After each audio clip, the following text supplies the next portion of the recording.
The broadcast is now starting. All attendees are in listen-only mode. Hello, everyone. Welcome to today's webinar brought to you by the Community Health Training Institute, 3 Tools to Mobilize Your Community for Change. My name is Aaliyah Martin from Health Resources in Action, and I will be your host for today's webinar. And we are joined by a wonderful presenter, Andrea Freeman, from the Massachusetts Public Health Association. I just want to remind everyone throughout the broadcast, you all are able to type in questions that you might have through the question box, which is located on the control panel on the right side of your screen. All questions will be addressed during the question and answer period at the end of the webinar or after our presenter has finished her presentation. Also, I just want to remind folks that at the end of this webinar, we will be sending out a quick survey to let us know, that enables you to let us know how we have done with the webinar and what other topics you might be interested in. I also want to remind folks that this webinar will be recorded, and we will make both the slides of the webinar as well as the recording available to you in the next few weeks following this webinar. So again, we encourage you, and we hope that you'll be able to ask questions. Please use the question box located on the control panel on the right side of your screen. And without further ado, I am going to step aside and let our presenter take over.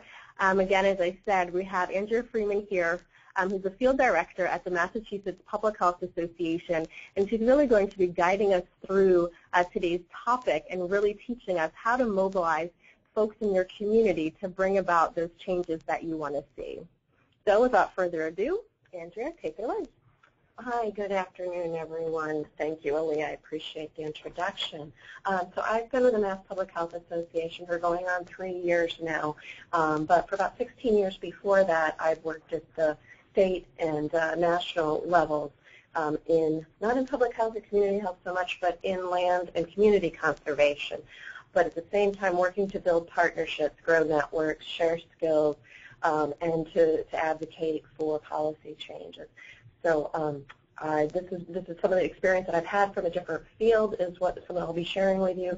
And also part of this webinar, before in putting this together, I talked to a handful of community health leaders, organizers around the state to get their understanding, get their take, to learn from them how they approach this subject. And so that's just kind of where the aggregate of ideas and information is coming from.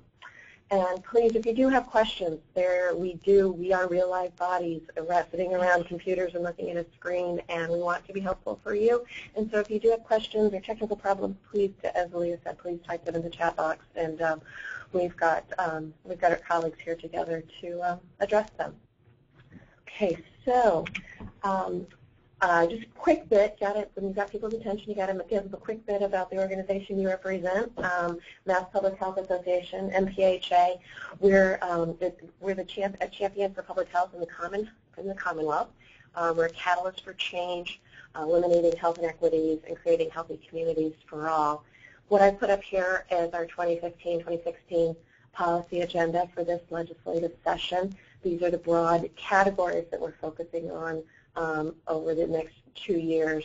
Healthy eating and active living with the Act Fresh coalition that we lead. I know that several of you on the webinar are fabulous parts of it. Thank you. And also housing and family stability is a new area we're going to be working on this session, as well as violence prevention, connecting community health and clinical care, and of course essential public health services. And we have much more specific legislative priorities, budget priorities, and executive actions that we're working on. And so if you're not familiar with MPHA but want to be, I hope you'll check us out at mphaweb.org.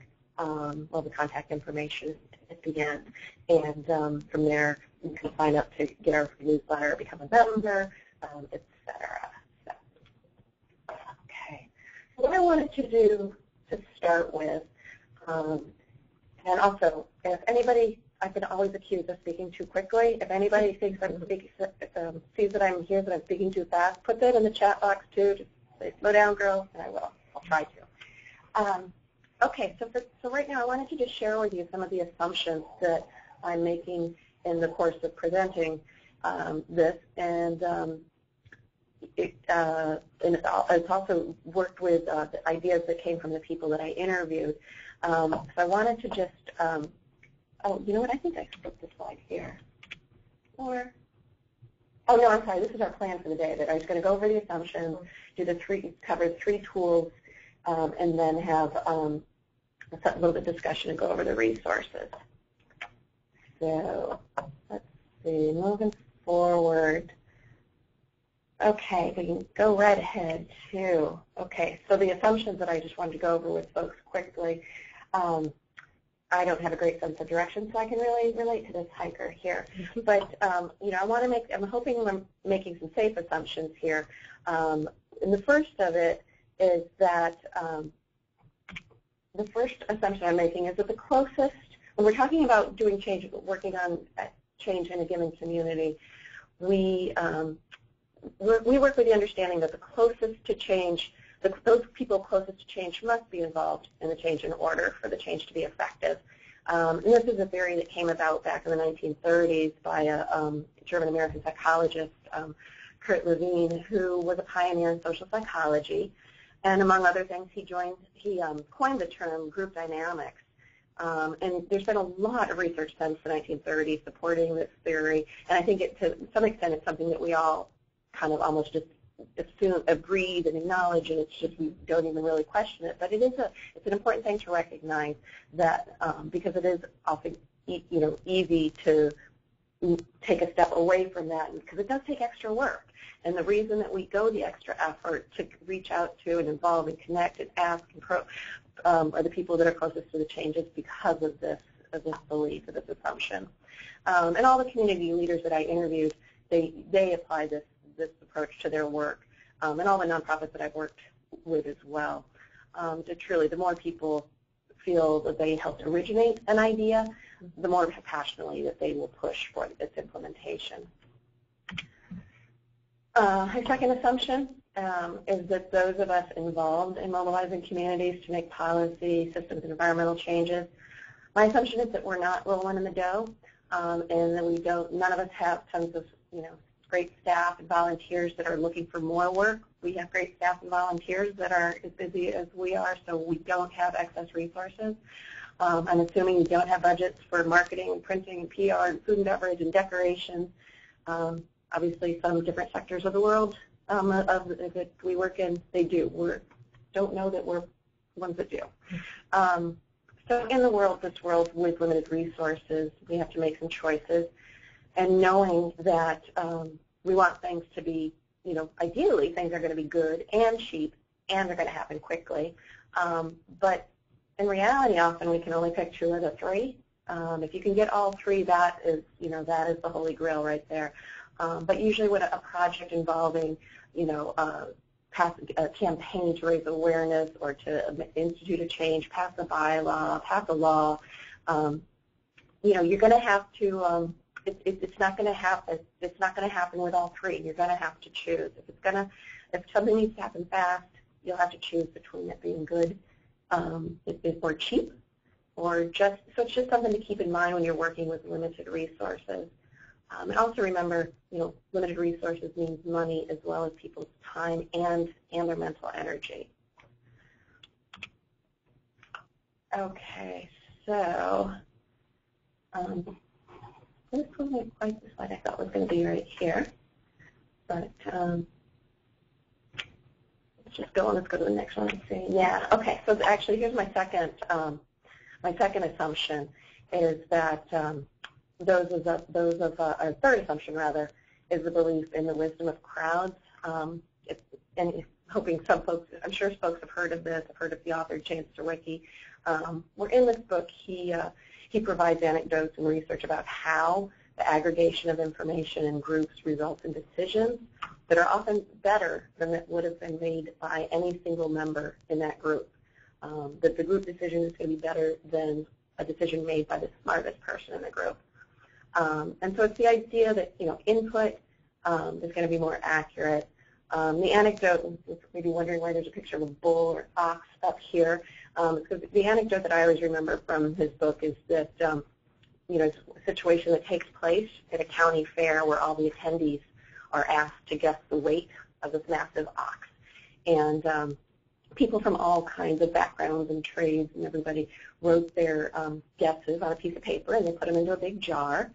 And I don't know from his book who won the prize or who got it, who came closest to the amount, but there was this British scientist, wonderfully geeky scientist named Francis Galton, who he didn't really care who won the prize either, but he wanted to be able to play with the data because upwards of 800 people made this guess. And so he actually kind of had in this bias that democracy really wasn't all it was cracked up to be.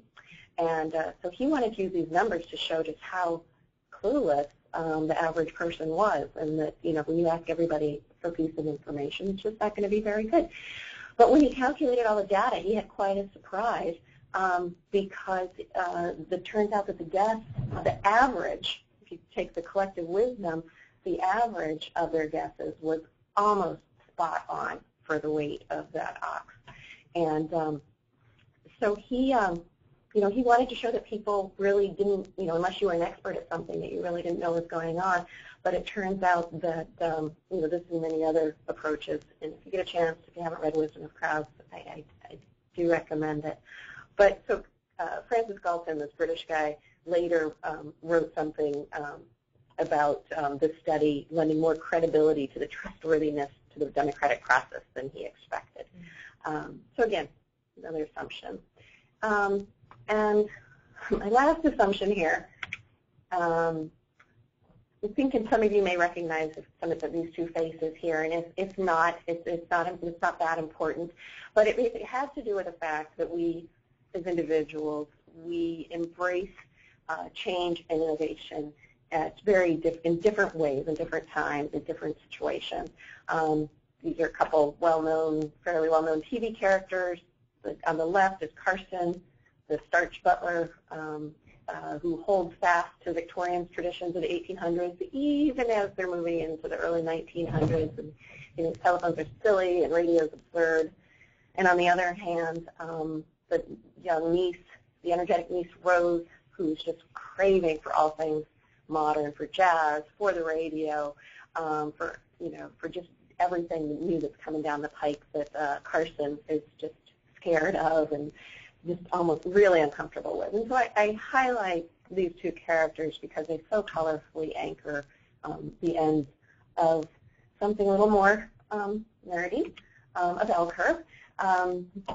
This is Everett Rogers, very kind of familiar, traditional-looking bell curve, and this is applied to how innovation gets distributed, the diffusion of innovation among people. And with the idea that there's always going to be a small number of innovators and early adopters, and the majority of folks are going to be kind of more in the middle, the early and late majority in terms of what they're willing to adopt to change. And then, of course, there's always going to be some people who are the laggards, which, with regards to the telephone and the wireless radio, that would have been Carson. So I mentioned this. I encourage you to think about your organization or committees or your community. Who are the people that tend to be innovators in relation to the change that you're working on? Who are the early adopters? Who are the laggards? And if you think about, based on this bell curve, if you're interacting and somehow involved with a group of 100 people, you might only have 2 or 3 innovators and maybe 15 or 16 laggards. And, to try to, if it's possible, to identify who those are by getting to know them, talking to them, listening to them, and then to also think about where do the thought leaders in your community fit in with regards to this? Are the thought leaders, the well-respected, well-connected, where do they fit at on this bell curve? Are they the innovators or are they somewhere else? It's going to make a difference on how you work with them based on how much they do or don't embrace change. And And then last, I just want to point out that whether it being an innovator or not, it's not always an age thing. I think sometimes we tend to think that young people, young adults are going to adapt to the newest thing out there faster. Sometimes that is the case, but not always. And it doesn't always mean that an older adult or an elder is resistant to change. Sometimes, not always. It's just don't assume. And okay, so let's just. Oh, I know one example I just had was of an early adopter in one realm. Say, my nephew, who's very comfortable with social media, teenager, but at the same time, he's very much a laggard with the idea of walking or biking to school. This has really, we're not going to be an early adopter on that one as much as I would like. But he's got a good excuse in this. No, but okay. And so because individuals are the building blocks of communities, the possible permutations of how a community will respond to a particular change can make everything pretty complex. And all the more reason to try to identify the innovators and adapters, early adopters in your community. So, okay. Let's see, just one quick story about a nonprofit that I worked for several years, a fairly large, well-established group. The executive director was really good at applying these skills of knowing who of the board of directors, of the major donors, of who was an innovator, who was going to be late to join a change. Because he had to facilitate some significant changes in this organization, and he needed their support and their approval to make some key shifts. And the board pretty much represented that Rogers bell curve of innovation. And so this executive director, he made the point of talking to every board member one-to-one about, the ideas. And he didn't count them as being his ideas. He had conversations with them to, come up with ideas and solutions. And he would wait. He wouldn't bring up the topic at a board meeting until he really knew everyone's perspective and everyone's ideas on that topic. And for sure, he wouldn't ask for a vote unless he was pretty confident that he would know the outcome. And so, a lot of times this didn't happen quickly. It wasn't expensive to do this work, but it sure didn't happen fast. It happened well, and it happened cheaply, but it was not a fast move and fast-changing organization. Okay. So what I'd like to do the poll, a quick question because I'm again assuming that I'll be referencing mostly changes that have to do with policy, systems, and environment changes. And just to get a sense of who on this webinar, to find out what policy or systems or environmental change you're working on, would love to have you indicate as such on here. And we will just take a break and put a poll. And look at the numbers coming in. Very cool. Okay. Thank you. So many people are clicking in. If you haven't, we've still got a little bit of time.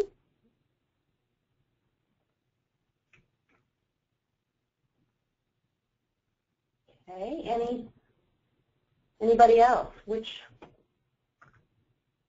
I'm sorry, we can only, I would have had a much more detailed, specific list, but our limitations of technology give us 5 buckets. And if you're checking other, if you wouldn't mind typing in the chat box what your others are, we'd love to know.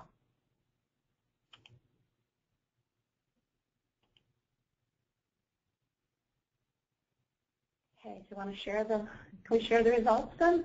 Okay, so looks like we've got most everybody has clicked in, and looks like wow, we have a good chunk of folks are working on either complete streets, public transit, almost the same number, healthy food access and school nutrition, another good chunk on PE and safe routes to school, and a third on smoking cessation prevention, and so there's almost over a quarter that are doing something else.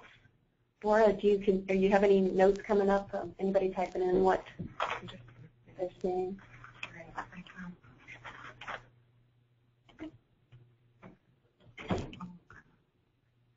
Okay, wow. Okay, so Ben is working on substance abuse surrounding and working with youth and substance abuse.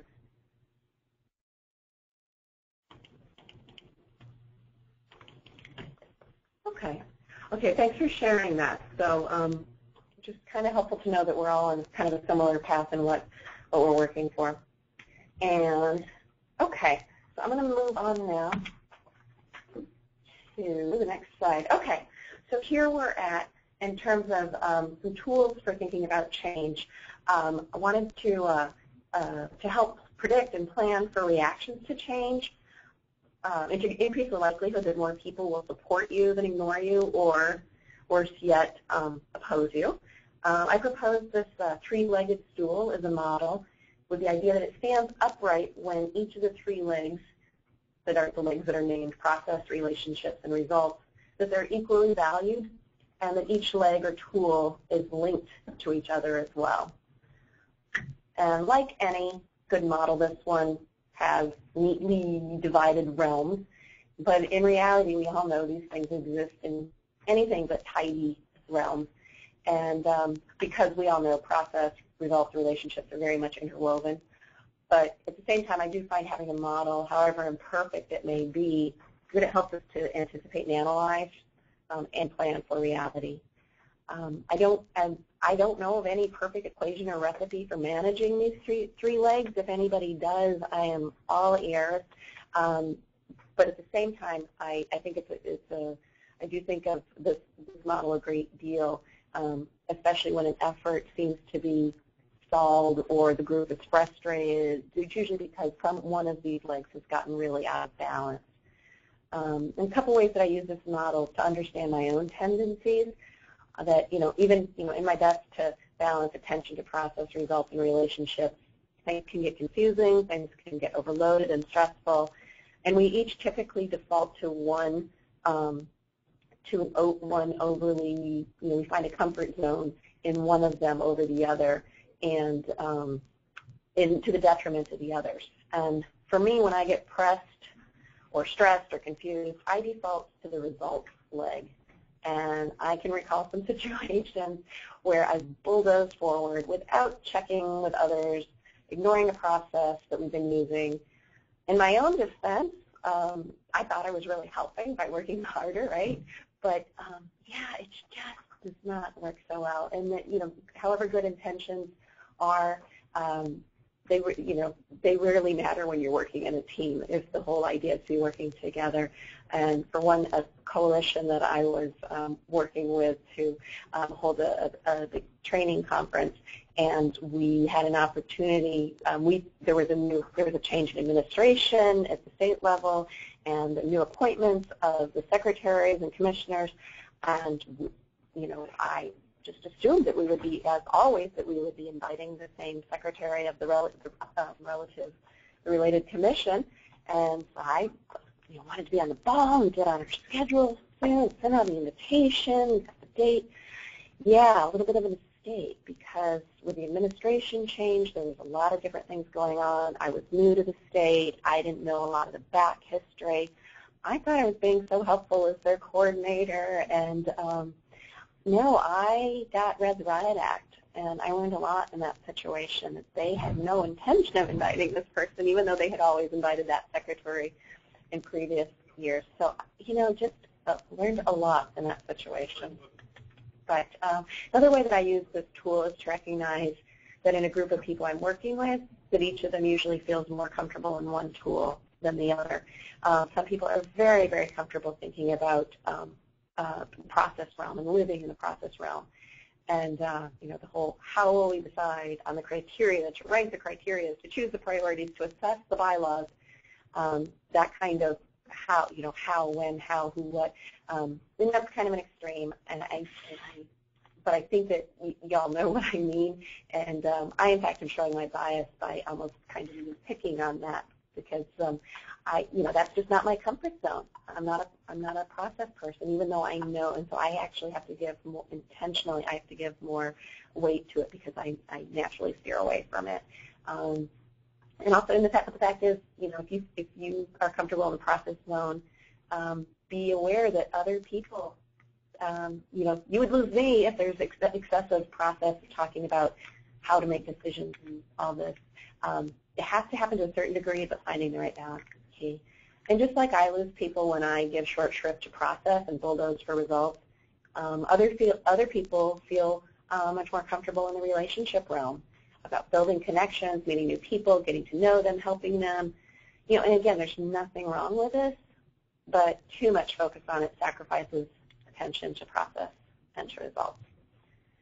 Now, if I don't, truth is, if I don't default to results, my other comfort zone is the relationships realm. But again, you'll lose people more comfortable in the process zone if you're too much time spent in the relationship realm. And yeah, if there's not enough order, if there's not enough intentionality, some people who really want to know what is happening next and why, they will get frustrated. And you need people who are comfortable in all of those zones. But they're all absolutely necessary. Just trying not to overload one or the other. Okay, so lesson here, balance. Keep the stool upright. So I just want to take a little quick break here to see if there's any people want to take time for any questions or comments here. Take a minute to think about you yourself. What realm do you default to? Where are you most comfortable? Yeah, thank you, Andrea. I think we don't have any questions yet, but I was just looking back at during the poll question when folks were asked to type in other. We had a couple of other comments, sort of along the lines of the other comment that was made, that some folks were engaged in underage drinking use or looking at reducing, of course, engaged in the work of reducing it, of course, and also engaged in reducing prescription drug abuse. Some folks were working on mental and behavioral health issues, and some other folks working again on alcohol, tobacco, and drug use in general, some specifically focusing on adult opiate use. And some other folks were actually working on, in a different realm, in joint use agreements and farm-to-school activities. Okay, very good. Yeah. Yeah. And so, mostly, and I should point out the model here is focused primarily on working with groups of people and communities for change, more so than individual behavioral change. I hadn't mentioned that, but it's more with coalitions, committees, task force. Okay. Okay, so of the three legs, I'm going to attack the process leg first, one of my challenging legs.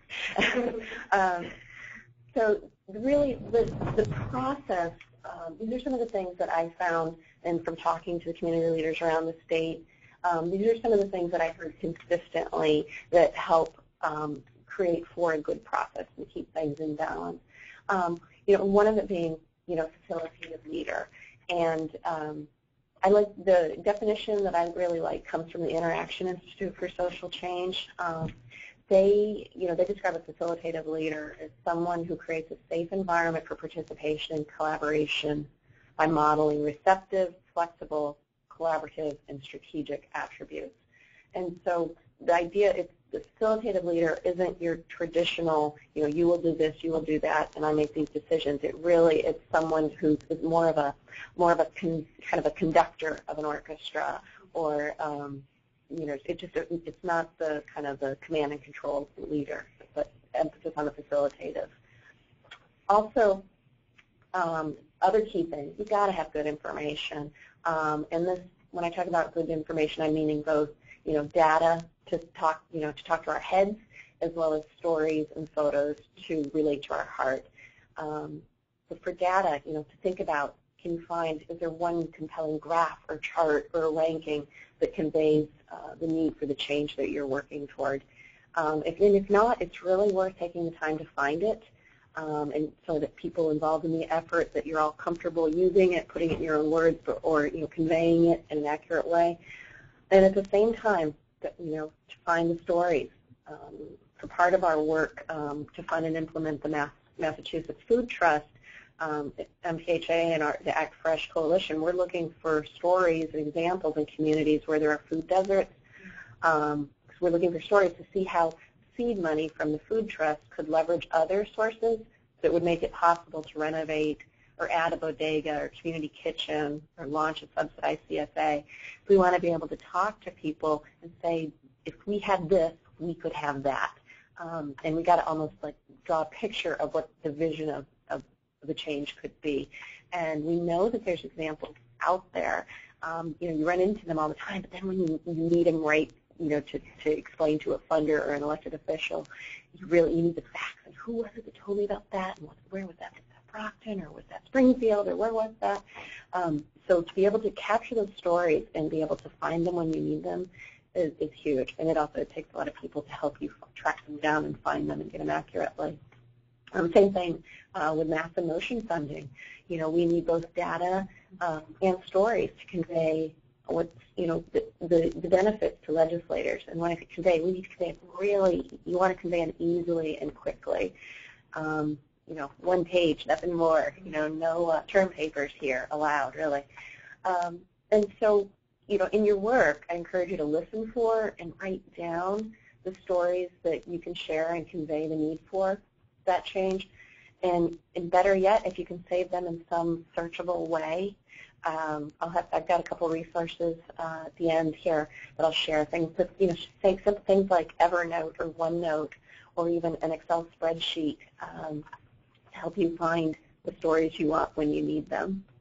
The other thing I'm going to push here for is also your public librarian, a reference librarian at your public library. Yes, my husband's a librarian, and it's just amazing how much access they have to things that, we need librarians and information managers beyond Google. Google is not everything. You can even call your librarian. You don't have to necessarily go there, but they can help you find the information you're looking for much more quickly than you might ever realize. And they're often people they love to help. They love to help for good causes. The other one here, appropriate technology. And notice I say the word appropriate because if it doesn't work for you or the people you're working with or the audiences you're trying to reach, then it's not appropriate. The most technologically advanced isn't going to be the most appropriate. In fact, it might be the least appropriate. If a printed flyer and mailbox is affordable and effective, then it's appropriate. But it means intentionally thinking about what is appropriate. One thing, you'll definitely want, if you don't already have, even for small groups and committees, to have a spreadsheet with people's contact information. Because people's their emails, their phone numbers, their cell phone numbers, if they prefer to communicate on Facebook or whatever it is that they communicate, that information is gold. And if you think like a fundraiser, that basically anybody who interacts or connects with you in your work, if you think of them as a prospective supporter, a fundraiser thinks of them as a prospective donor. You think of them as a prospective supporter or change agent.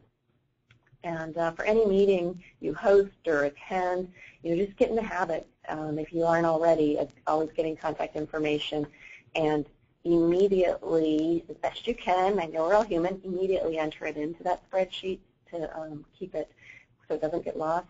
And if you're using social media, don't forget to track that as well.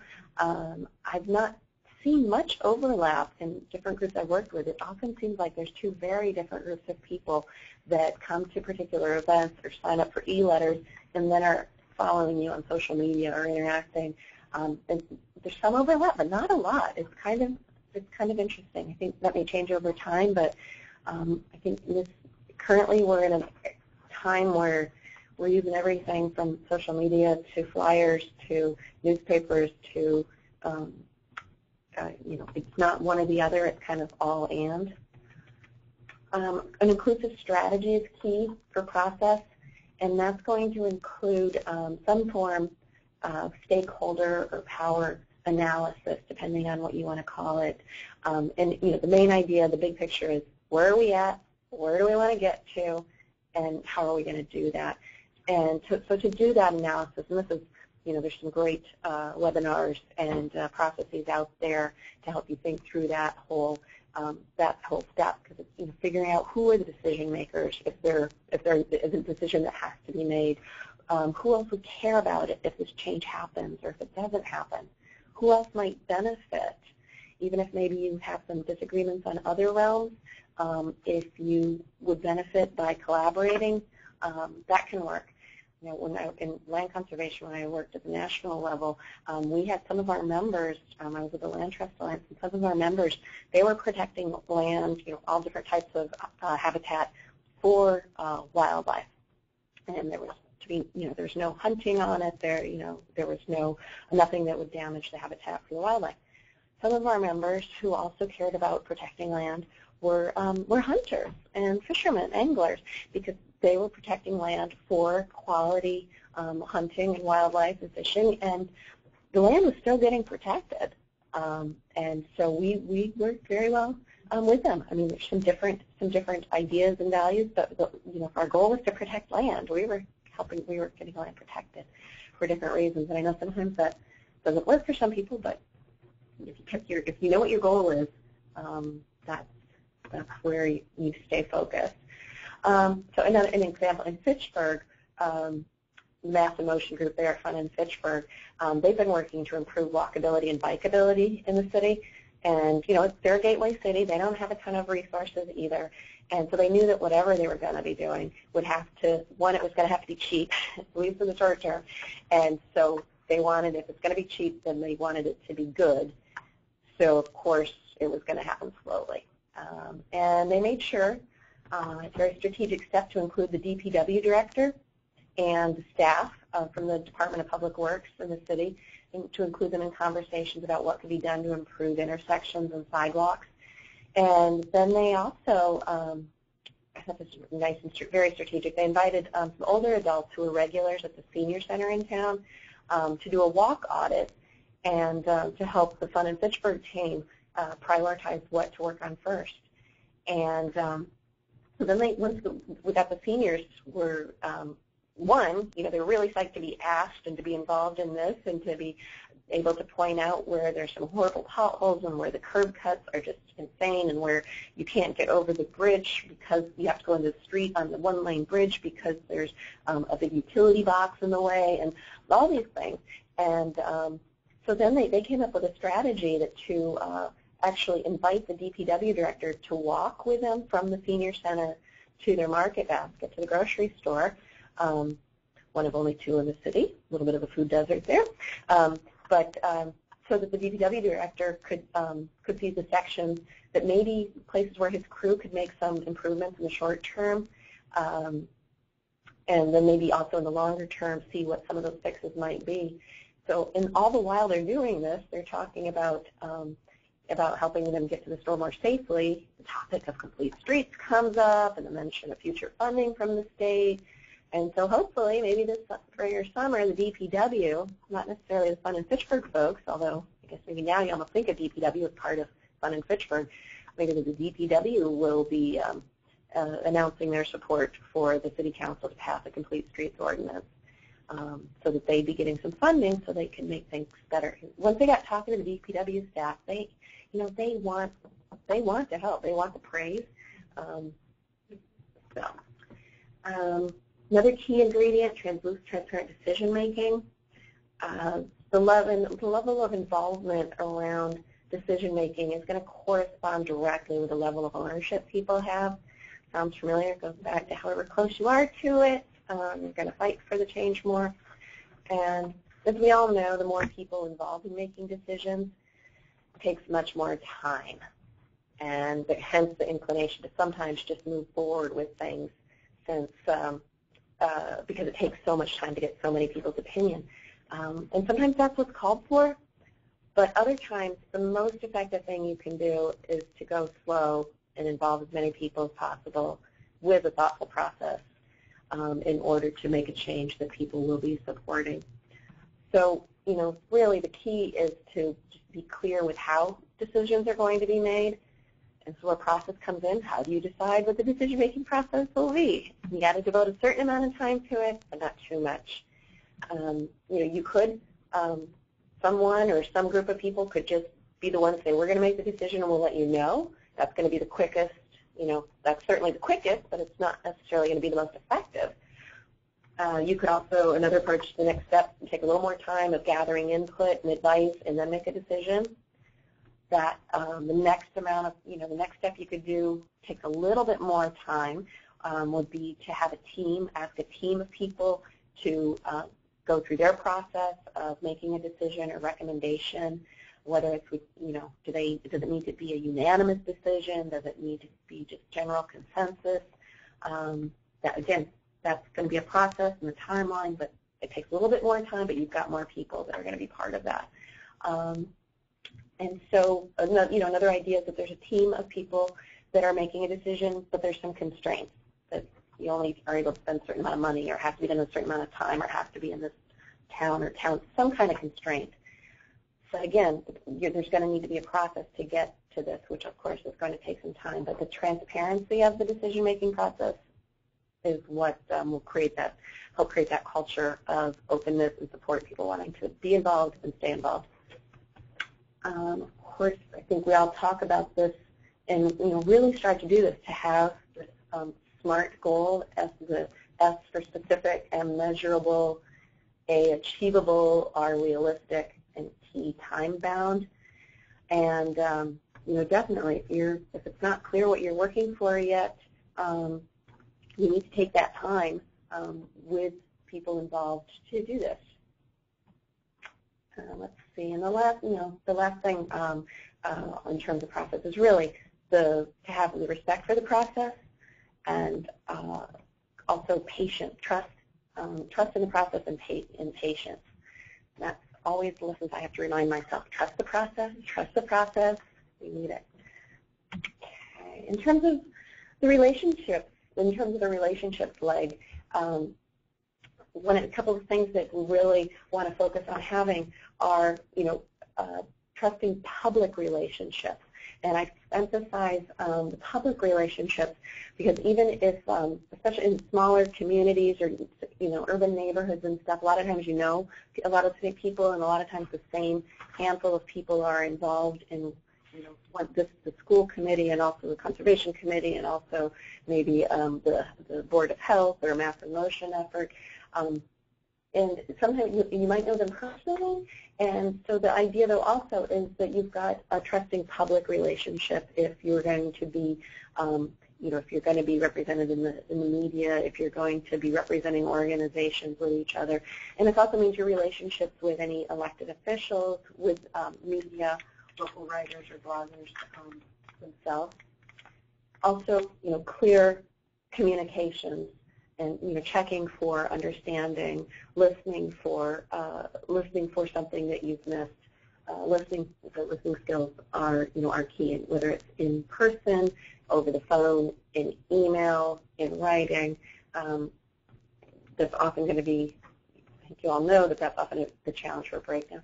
Another key thing are to have an effective in-person time, whether that's one-to-one, one person to one person, to have some of those clear communications, to build those trusting public relationships, to have that one-to-one time. It's just very different no matter what you say, no matter what it is. It's just always going to be different than when 3 or 4 people are meeting. But to have 2 people, one-to-one, be able to listen and learn from each other and ask questions and understand where they're coming from, to understand their values and their motivations. It just makes for a big difference.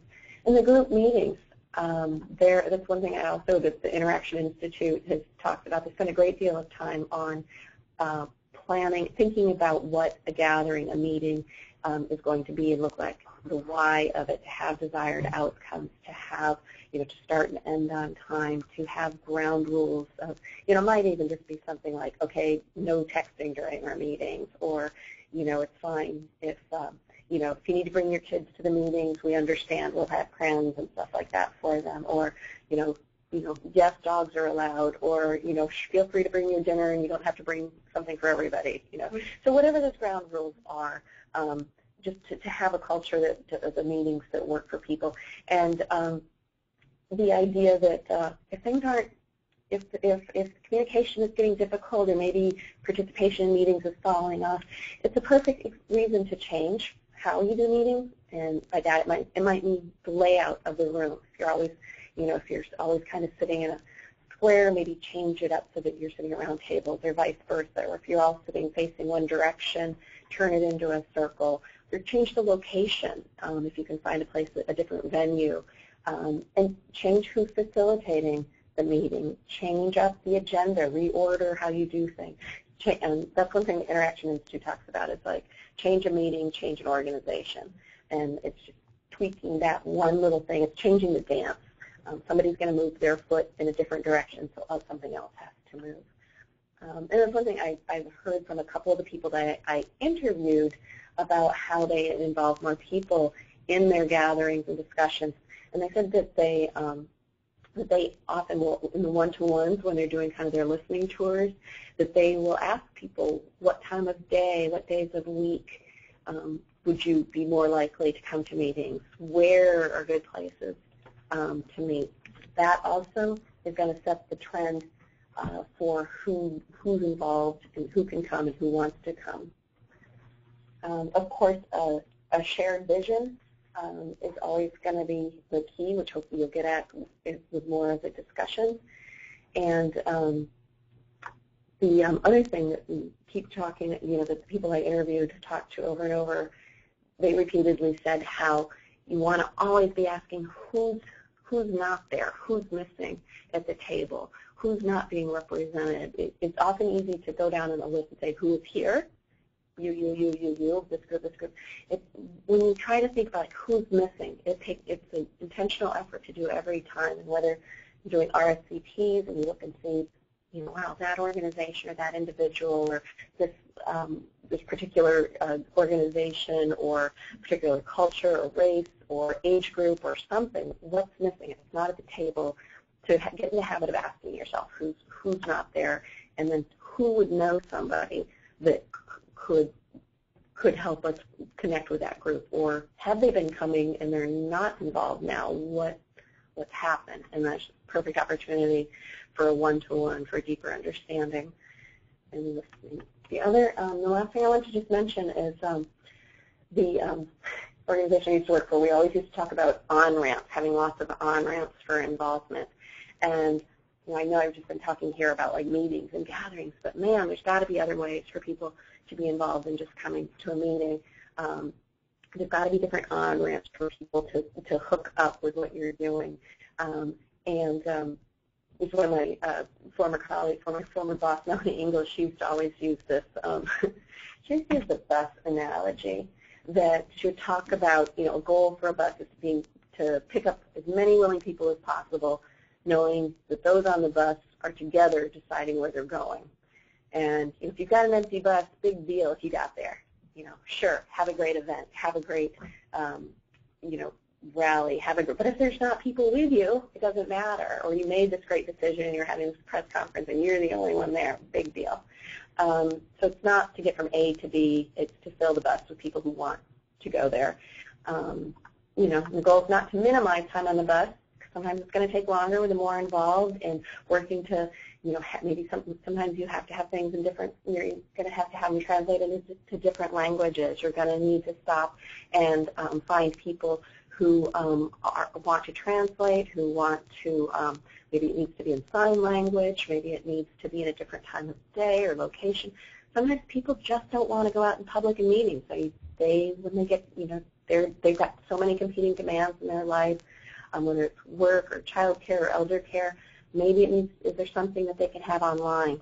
And I know a lot of people increasingly are doing, sometimes doing surveys and polls online and asking for people to engage, or to be able to tell their stories with part of a story bank is another way. Art, different kinds of volunteering to present on an issue, volunteering behind the scenes is another way for people to link in if they want to be part of it.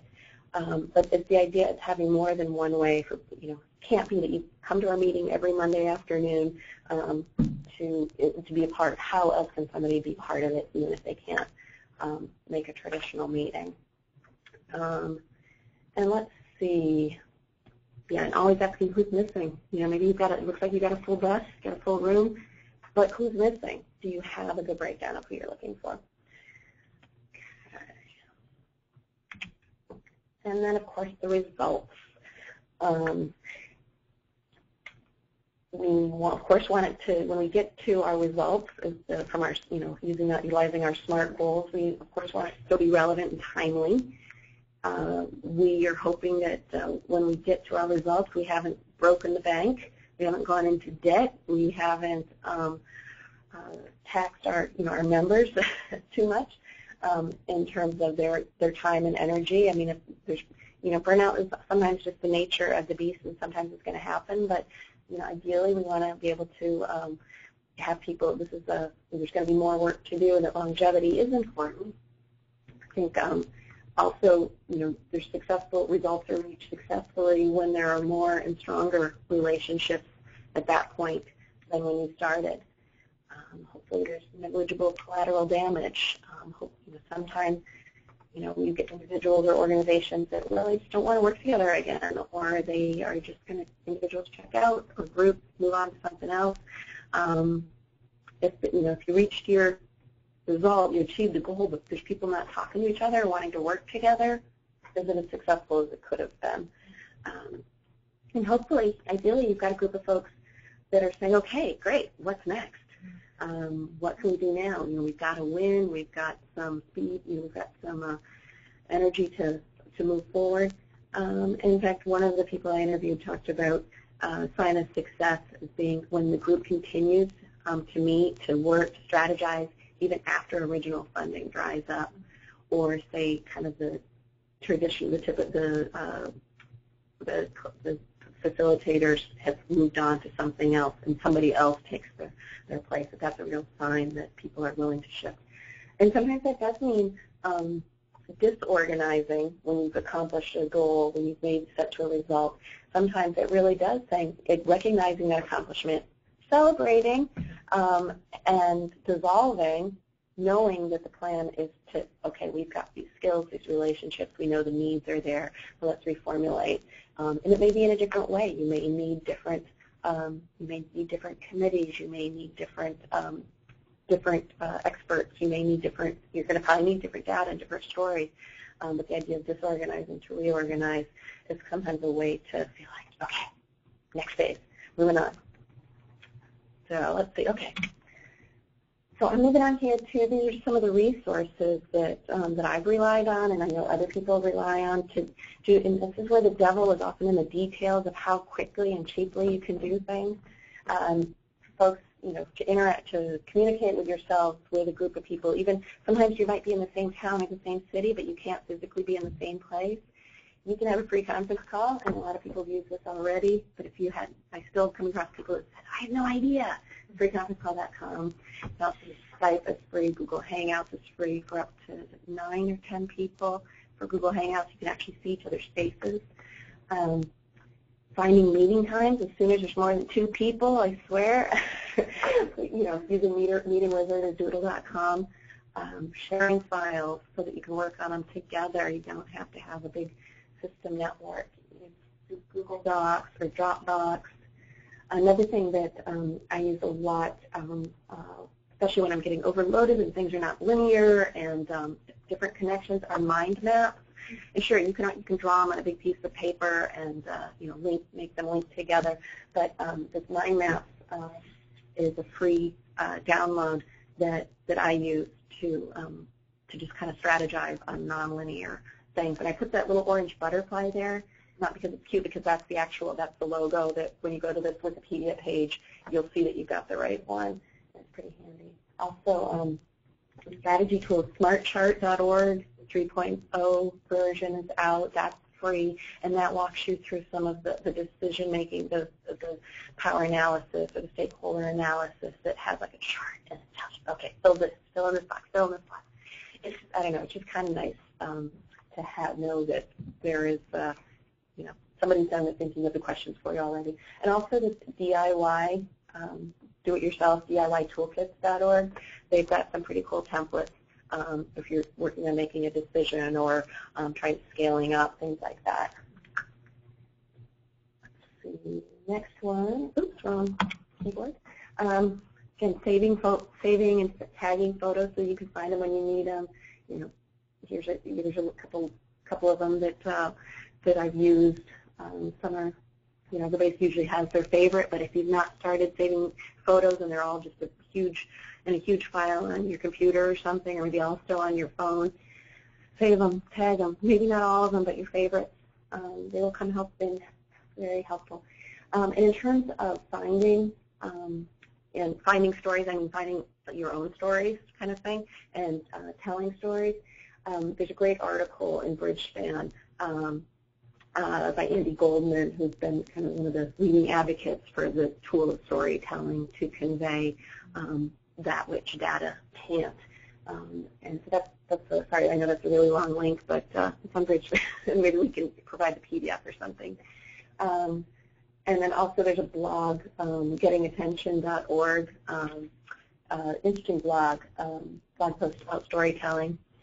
And then also for story banking, to kind of store the equivalent of storing photos, what would be your story bank receptacle, and whether it's Evernote or OneNote, or there's actually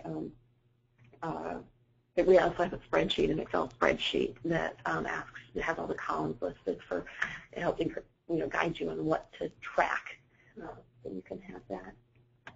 And then lastly, so these are just some of the references that I've used. This book by Michael Jacoby Brown, Building Powerful Community Organizations, really helpful. You can get it through your library if you want to just check it out. Really neat book, some great stories. And Interaction and Super Social Change. There are workshops. They have them right here. They have them in Boston. Facilitative leadership is great. Essential facilitation. And if you're looking for books to read during the next snowstorm, there's a crowd. And many thank yous to folks that I've been working with to put this together and that I've interviewed. And I think that is it. And turn it. One last graphic to share with you. And as I turn it over to Aaliyah. Sure.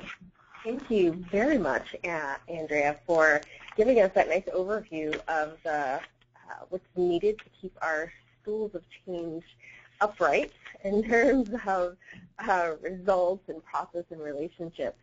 I do just want to have folks, there is Andrea's contact information, and we'll be sure to get that out to folks after the webinar as well. Of course, it will be included in the slides. And I do want to remind folks that, yes, you will have access to the slides, and yes, you will have access to the recording in the next few weeks. I do want to invite folks, since I know some of us may have been sitting at our computers or our chairs or our desks for a while, if you want to just take a moment to take a quick stretch, lifting up your arms or bending down, whatever you need to do to feel more comfortable, please go ahead and do that. I want to wear her Tevas. Yeah. And you all can take that quick stretch. Just as we move into the question and answer period, if anyone has any sort of question that they have for Andrea, just about anything that she shared or any other burning questions you may have for her, please go ahead and type them into the question box so we can get to them and go have a little bit more deeper discussion of things. So one question that I know I had, so I'll just sort of take the privilege and go first, was just you were talking about one of the tools, the mind maps tool, and I wonder if you could give us an example of how you used it, just to give folks a better picture of what it is and how it might be used, and it might be applicable to some of their decisions or changes that they're going through or some of the work that they're doing in community. Yeah, sure. So mind map was with the idea that in the center you start with one circle in the question or your change or the issue at hand is right in the center there. And so, for example, I've been working for Warriors, and I'd like to remember, on getting a rail trail in our community that would link to two cities. And so that's a goal that a group of us have been working on for several years now. And so that in the center of that circle is to have the rail trail, have this 4.2 mile rail trail. And so then it just seems so overwhelming to think, oh my gosh, okay, so there's the acquisition, there's the neighbors, there's the city government, 2 city governments, 2 planning departments, the regional planning, 2 the UPWs, the state, there's all these different players in there. And when you get into a discussion with folks about it, it just starts to boggle my mind. And so I would then draw, and I'm using my hands here as if that's helpful. I apologize.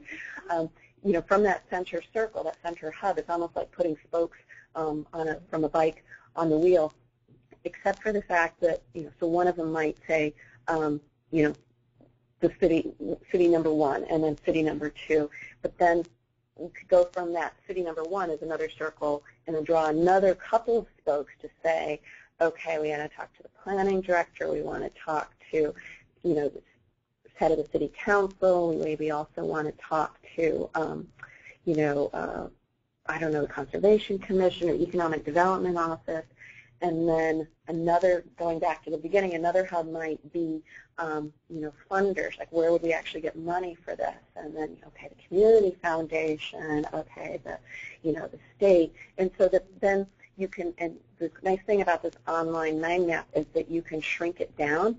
So when all of a sudden it looks like this, huge amoeba of network of all things, you can minimize it and not have to know that it's there. You haven't lost any of that information. But then you can say, okay, I'm just going to focus on this, and you build out from there. Yeah, that sounds like a great strategy planning tool in terms of thinking about who you might need to reach out to and sort of breaking it down so it's chewable and doable. Exactly.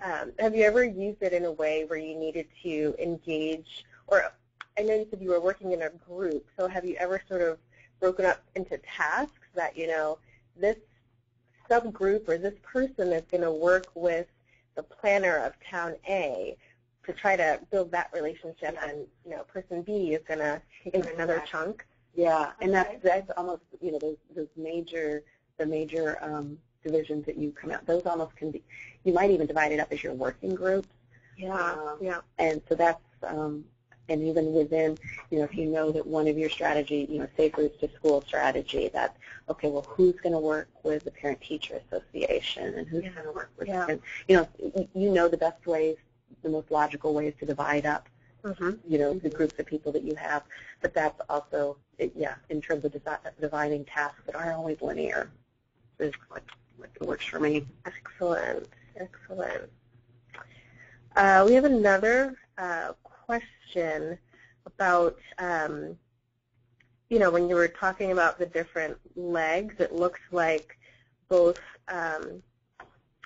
there was some tie-in between process and relationship, in that it seemed that communications seemed to be very important in different ways, but seemed to be something that tied those two together. I wonder if you could talk a little bit more about the importance of communications in this work in general.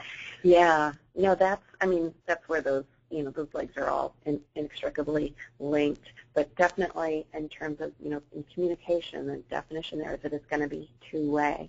And so it's as much asking and listening to people in the community and to understand, to find out what you don't know, and to be, I think that's probably the most dangerous area, is when you don't know what you don't know, and trying to break through that, to have a better understanding of what people feel, think, know, and being able to reflect.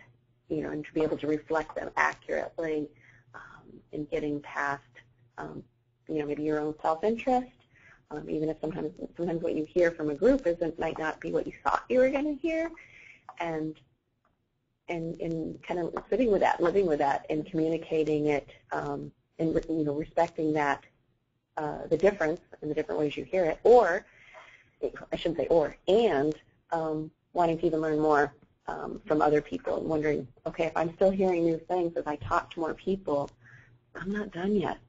It's almost like doing a literature review, that until you start seeing the same things over and over again, there's more to be done, which takes more time. Yes, that was going to Patience. I was definitely going to bring that up because it sounds, or it is very much like folks who do qualitative research.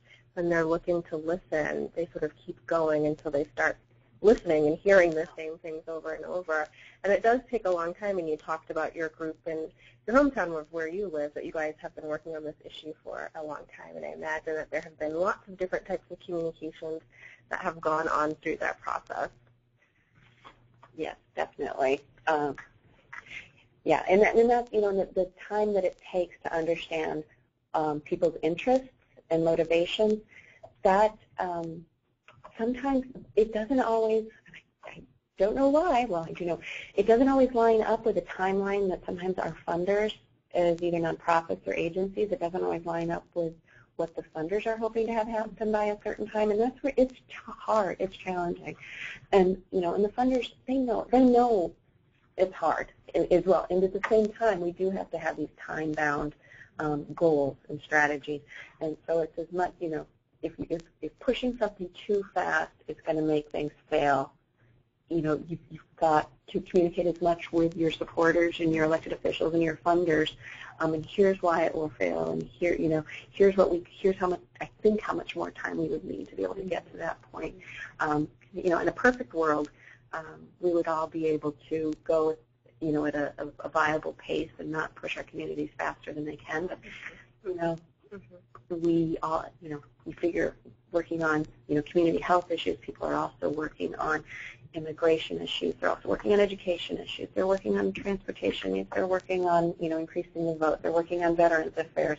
So there's so many competing, important things, and it's getting people's attention and the right, at the same time is often hard. You do need to be respectful of what else is going on in the community. Yeah.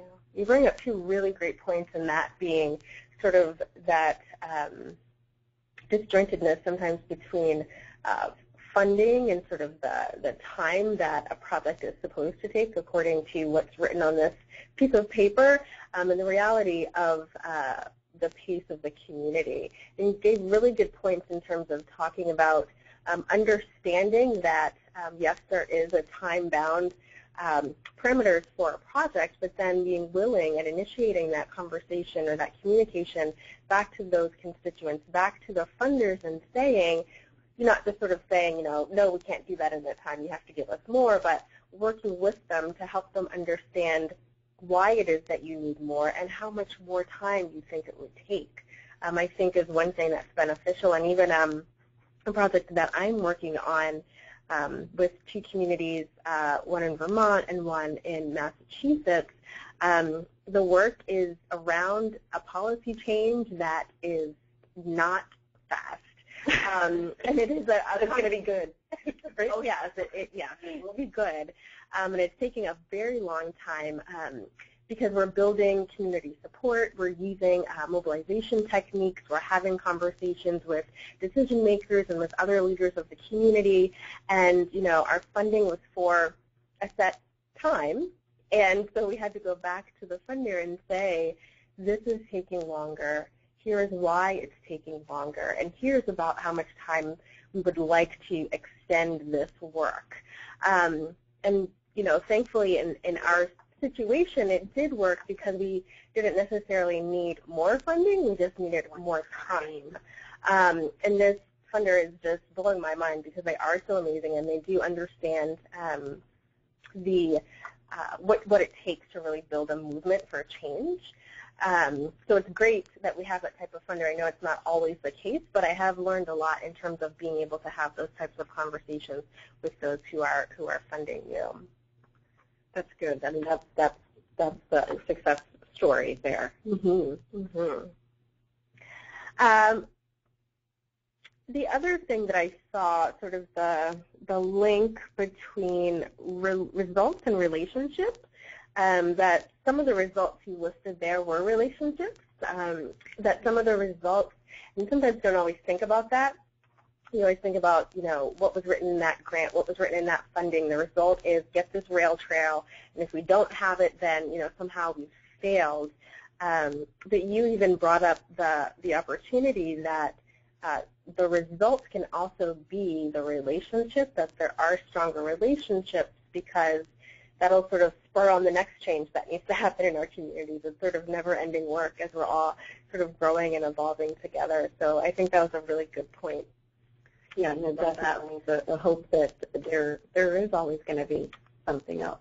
Even after you design and build something, there's always going to be management, stewardship, and other issues, or with with Safe Routes to School, or with other, smoke-free housing.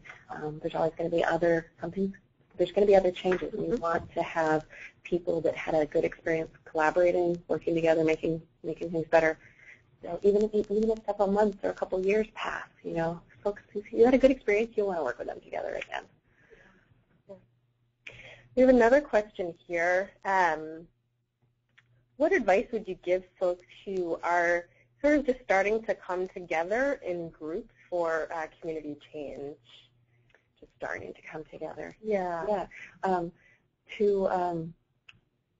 To address the elephant in the room, and to be really forthright with each other about why you're coming together, and to lay it on the line, even if it means so much as like, I'm going to write it on a piece of paper. We're going to write it on a piece of paper, and we're going to pass it around. Especially in the beginning, if you don't know each other already yet, and you coming together for a community reason, try to make sure you're there for the same. Try to identify what reasons you're there for, rather than thinking you know why you're each there, and then getting down the path, and then it shows up as, that's not what I'm here for. So that just that real clarity of interests and goals, right? Yeah. And if you don't know what they are yet, acknowledge that and keep talking and thinking and researching and understanding that you're in that phase. Sort of piggybacking off of that, what advice would you give to folks who are already together and have been doing some work for a while and have achieved some results, and maybe have taken on some new tasks, or sort of the work plan or the goals have grown or evolved over time? What advice would you give to a group like that? Often those are groups that are juggling spinning so many plates, juggling so many balls that they sometimes is there something you can stop doing? Are you doing too much?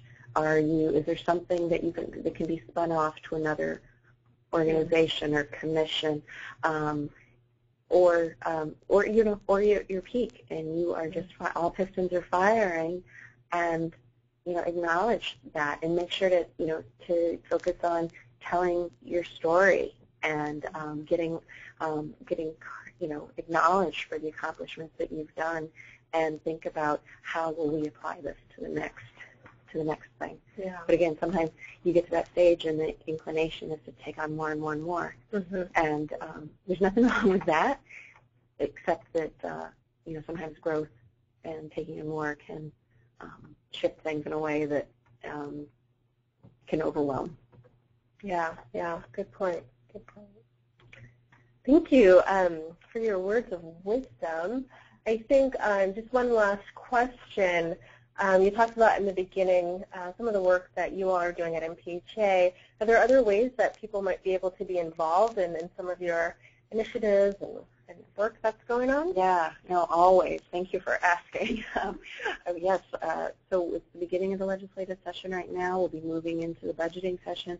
If folks don't already receive our monthly e-letter, or if they don't already receive our action alerts, they could go to our website, mphaweb.org, and top right corner you can sign up to receive our free e-letters and alerts, and that is how we let folks know when time is right to contact elected officials, or if there's something, if there's a sign-on letter or something like that. We need people's support from all over the state, and that's the easiest way to get involved with us right now. Of course, we always have upcoming. The other thing is to be thinking about who to give awards to. Every spring we do an annual awards banquet, and this is a great way to give credit to somebody who you just admire and respect, and nominate them. Please nominate them. We're just in the process of drafting them this year. But that's another thing, is to acknowledge people. Even if it's someone you work closely with, nominate them for an award. Nice. Yeah, I think that can sometimes get missed in working on change, is remembering to celebrate and remembering to acknowledge those who are making this trek and this journey with you. I found the community health world to be exceedingly humble, more so than other nonprofit segments that I've worked with, and so I guess that would be my advice too, is that, kind of push yourself a little bit to give some credit to yourself, to colleagues, and wave the flag a little bit. Thank you. And then from our end, I do want to invite folks to participate in some of our upcoming trainings that we do have. We do have a webinar coming up at the end of February on moving from programs to policy, systems, and environmental change. And we'll be highlighting some of those policy and systems changes that have happened across the state of Massachusetts. We also have some in-person trainings coming up. One is focused on youth and engaging youth in public health and in advocacy. There are two in-person trainings taking place, one on the February 25th in Brockton and one on March 5th in Springfield. We also have some trainings coming up on health equity that will be taking place at 4 different locations across the state. And those will be coming up in March. And of course, if you do want more information about any of our upcoming trainings, you can visit our website, which is hrainstitute.org. And these trainings are being brought to you through the Community Health Training Institute, which is a collaboration between the Massachusetts Department of Public Health and Health Resources in Action. And so I want to thank everyone for participating and listening in today's webinar.